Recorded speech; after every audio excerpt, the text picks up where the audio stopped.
Video walkthrough on Heartland Pioneer. We'll start in the back. First things first, you are pre-wired for backup camera. It does not actually have a backup camera, but it is wired for one. So if you choose to have us install that, you can do that, or you can do it yourself. It's pretty simple. Just keep in mind it does use power off of those marker lights up there. So your running lights on your tow vehicle need to be on for the camera to be operational. But over here you have city water connection. This is where you're going to hook your hose up to when you're operating off of city water. If your campground provides it, that's where you're going to hook it up to. You won't need to run your pump off of that. Below that, black tank flush, you can hook a hose up to that. That'll run, there's a little nozzle on your black tank that'll allow you to flush out your black tank. And then to the next to that, you do have an outdoor shower. And then this whole thing does fold down. Pull these pins right here, pull this pin out, fold it down. Make sure you do repin it back in here so it's not resting on your bumper. It could damage your bumper. It does have a 200-pound capacity, usually 300-pound capacity on these. Satellite or cable input right there. So if you're going to someone that provides cable, you can hook it up through there.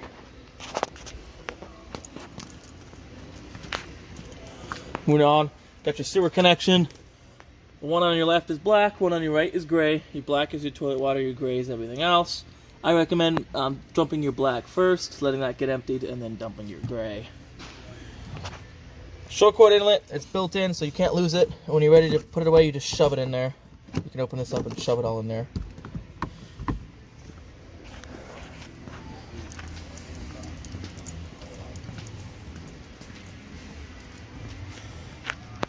Lots of good information here. That's the most important, 65 PSI. That's what you're going to want to fill your tires to, not what your tires say, but this one.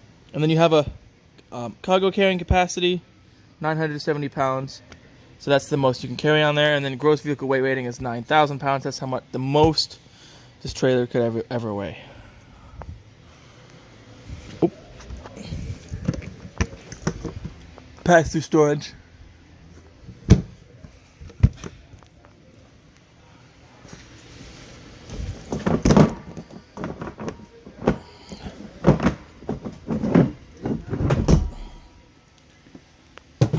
Dual 20-pound cylinders. They are filled, so you don't have to worry about getting them filled. Automatic changeover regulator, whichever one it's pointing to, that's the one that's going to pull from first. If it would this one would be empty and this would be on, it'll switch to pulling from this one automatically. However, this doesn't move, indicating it has switched, so keep that in the back of your mind. And then some people put it in the middle thinking it's going to pull from both equally. It doesn't do that. It's one or the other.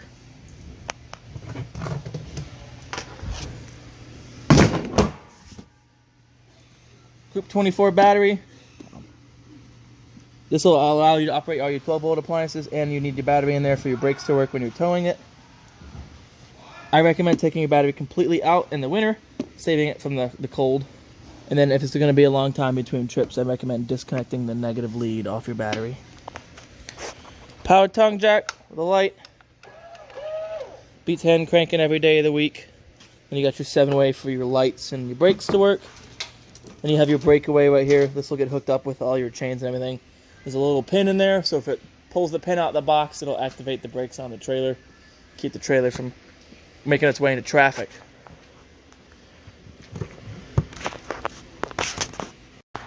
Other side of that storage compartment, you do got, come over here, light switch over here. Controls for your stabilizer jacks. They are stabilizing jacks, they are not leveling jacks. Do not try to use them to pick up the front of your camper to try to get it level. You will trip the self-resetting breaker. If that breaker were to fail for any reason and you just kept going, you might bend the jacks. If you want it level, use your tongue jack to get it front to back. Blocks under your tires side to side. Right over here, cable outlet. For if you want to have a TV outside, as well as a GFCI protected outlet. All your GFCIs are on the same circuit. If one's going to trip, they're all going to trip. Then you have a fresh tank fill. Stick your hose in there. That's where you're going to fill your onboard fresh tank. Don't overfill it. Don't jam your hose in there. Monitor its progress on the monitoring panel. And once it reads full, let off and turn the hose off. And then these two are your low points, and this is your drain for your fresh tank. Definitely recommend draining your fresh tank after every trip.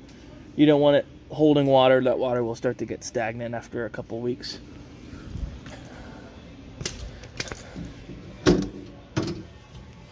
Water heater, super simple. All you gotta do when you're ready to use it, screw this plug in there, hook up water, it'll start filling automatically. As soon as it's filled, you'll be able to turn it on. Pretty simple. Definitely recommend, just like your fresh tank, draining it after every trip. So before you pull your plug out to drain it, shut off all sources of water, crack your pressure relief. As soon as water stops coming out of there, close it, and then take your plug out. If you forget to relieve that pressure and you try to take this plug out, you're gonna get a bath. And if you've been running it, you're gonna get a hot bath. And the only other tip of advice: clean in here quite often. I would say 4 times a year.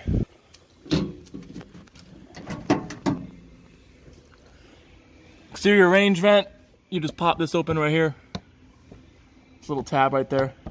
That'll open the flap for your range hood, so it actually has somewhere to vent out to. Other than that, close it when you're traveling. You don't want any water, or not water, sorry. You don't want it to be flopping around when you're traveling. And you don't want like insects to crawl in there overnight. Exhaust for your furnace, keep it clean. Fridge vent, keep it clean. Most of these appliances on the outside are all about keeping them clean. And you do have over here a nice outdoor kitchen.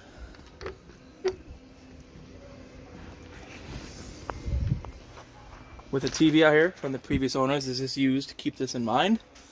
And you have power up there and lights, plenty of storage, and a mini fridge to have outside. And then it's nice to have a sink out here. You can wash dishes or prepare food outside. Watch your chin when you're opening these. You don't want to get bopped in your chin.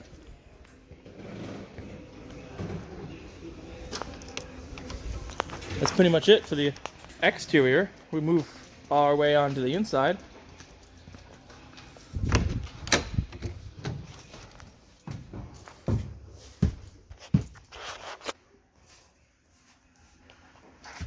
We'll start in the bedroom.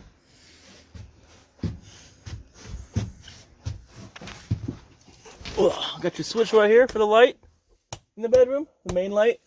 These lights you turn on and off at the fixture. Got an outlet over there and an outlet over there.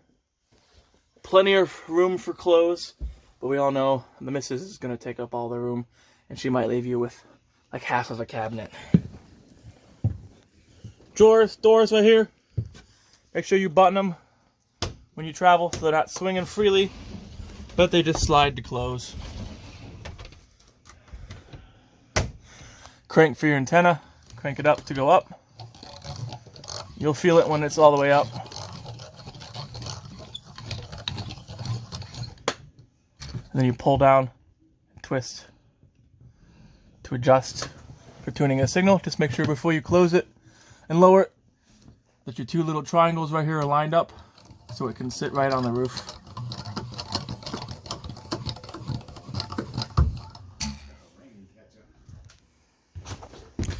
And over here's the other side of the bedroom.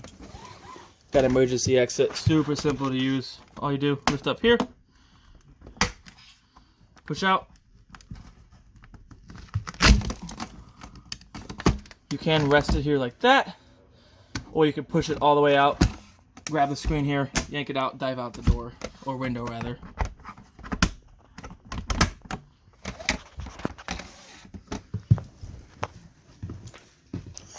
Go over here, carbon monoxide alarm, smoke alarm. They both take 9-volt batteries. When they start giving the low voltage chirps, it's time to replace them. Got your TV. Looks to be installed by the previous owners. So it's nice to have a TV. And then it does have audio. I think this is a DVD player. Yep, so you can pop a DVD in there. It's standard definition. You just turn your TV to the right channel, and then you'll be able to use this. Then you got a power button right here. Volume knob, you have different modes, so band. That's your auxiliary, and which one is the mode button? There you go. Tap the power button to mode. You got radio, change your channels here. You can band FM, different FMs. These right here, your presets, push and hold to save a preset. Then you can go through mode again, auxiliary in. So you do have an auxiliary port right there. And then you can have an SD card or a USB port for some music. And then dual USB ports underneath there for charging your phone and whatnot. Remote for your TV right here. This bag's gonna have all your manuals and all that in there. I encourage you to just kind of gloss through some of them when you get home.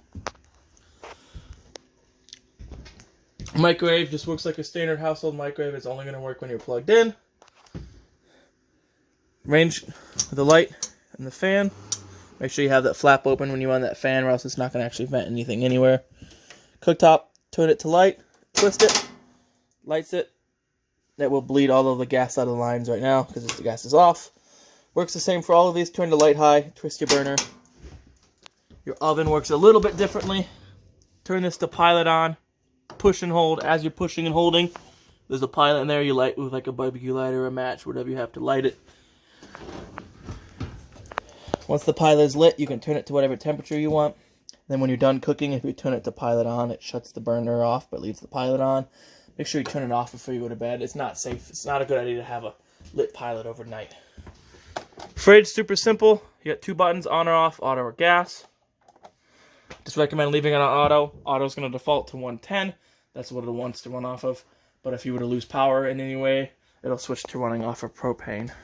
Now, unlike your fridge and your house at home, these do take about 10 to 12 hours to get to operating temperature. 8 to 12. It depends on the size. This is like a medium-sized one, so somewhere maybe in the ballpark around 9 hours to get to its operating temperature. So just keep that in mind.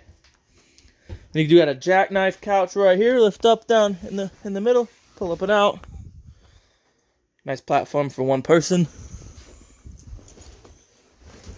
And then I do think, if I'm right, yep, fold-down cup holders. This does turn into a bed as well. Lift them table up. Pop them legs out. The table will rest on these shelves right here. Then you just play puzzle with your cushions to create, I think it would be these two back ones right here laid this way will create a nice platform to sleep on. Maybe two people can sleep comfortably on there. 2 small children maybe. Got some light switches here. This one on the left will turn these decorative LEDs on and off, and then the one on the right will turn those decorative LEDs on or off. Alright, so that's pretty much it for this area. We'll come on, mosey our way back to the entry door. We've got a couple more controls.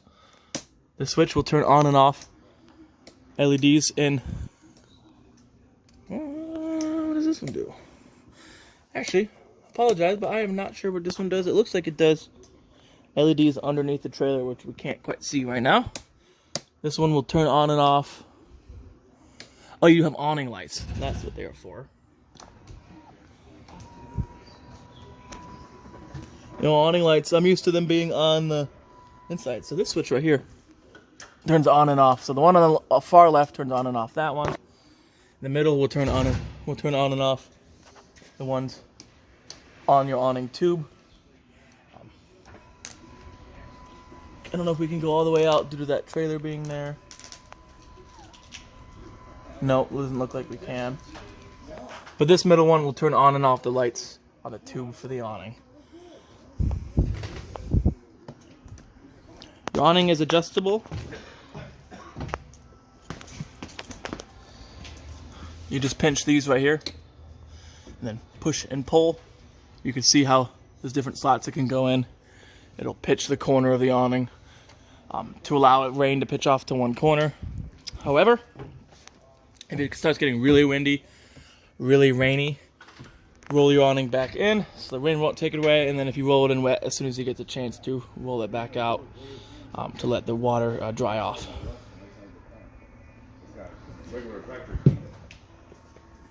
Yeah, and I remember seeing silver. Let me check that out. Yeah. Alright, oh, pardon me, we still have more to cover over here. And then the switch on the far right will do your main. The main row of lights, all the other ones will be turned on and off at the fixtures themselves. And then side control, awning control.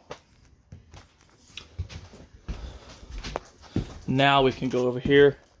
Got your thermostat. So you have off, heat, and then fan. Fan's just going to run the fan on the AC to circulate air. Then cool. So you have auto at high and low. Auto's going to, that means if you have it set to 60, once it reaches 60, it'll shut off and it'll cycle on and off to help regulate that 60 degrees. If you just had it on high, once it hits 60, it's not going to stop. It's just going to keep going. And the reason I only recommend using auto is because if you just had it running non-stop and it's super hot, super humid out, your AC will freeze up and you'll have to wait for it to thaw before you can use it again. Very simple. AC goes to 55, your furnace can go all the way to 90 degrees, which is nice if you like it hot. I usually set my AC to 55 because I do like it cold. Come on down to here. Got your breaker box, all your breakers for your 110 volt appliances, all your fuses for your 12 volt. So it looks like you have some 15s, a 2, and 2 40s. I recommend carrying some spare fuses just in case. And then you do have right here not carbon monoxide, a propane gas alarm that's hardwired to the 12 volt system, so there's no batteries in there you have to worry about changing. Coming through here, you do have access to the bathroom from the outside. This is the resettable GFCI. If any of your GFCIs would have tripped, this is the outlet you come and reset it at. See, reset it there. When you have your monitoring panel, you can read how your battery is. Your battery is always going to read full when you're plugged in, so keep that in mind. Then you have fresh, how full your fresh, your black, and your gray tanks are. And then other than that, it's fairly simple in here. You shower, hot and cold, you lift up here to divert it to your shower head. Then you have a fan vent here. You can crank it open there from there. You might actually have a switch. Yep, you do have your own switch for it. Switch on the far left turns that one on. In the middle turns on and off. I do think another porch light outside that door. And then the one on the far right will turn the bathroom light on and off. And then your toilet, as long as you're pushing this pedal here, it's going to keep flushing. The nice thing about this toilet is it's porcelain. It'll feel like your toilet at home. That's pretty much it for the bathroom. There's not a whole heck of a lot to cover in the bathroom. Bunkhouse. Got your controls for your slide out and your bunkhouse here. Turn your lights on and off here. A TV in here. Previous owners installed. With a remote here. It's not hooked up to cable. If you wanted to hook it up to, you hook it up here. So one of these is satellite, one of these is cable. If you're going to use your antenna, make sure this booster is on. When that light is on, if you're using cable, turn it off. And your bunks all have a 300-pound. This one has a 300-pound weight limit. This one has a 200-pound weight limit. This one does fold up. And you can clip it there, up or down. It doesn't matter which way you travel with it. But folding it up will kind of give you headroom to sit down and watch TV. Then you do have a ladder in here to get to the top bunk. Lift up. Pivot it out like that and climb up there. Now, make sure you close your ladder before you close your slide out so you don't break your ladder or anything like that. Alright, a few more things. Door right here, just like your bedroom door. Make sure it's snapped closed, or open rather, when you're traveling so it doesn't hit the wall repeatedly when you're making turns. Alright, well that concludes, let's one last little look around, your virtual walkthrough of your Pioneer. I hope you guys thought this video was informative. I hope you guys enjoyed this camper, and goodbye.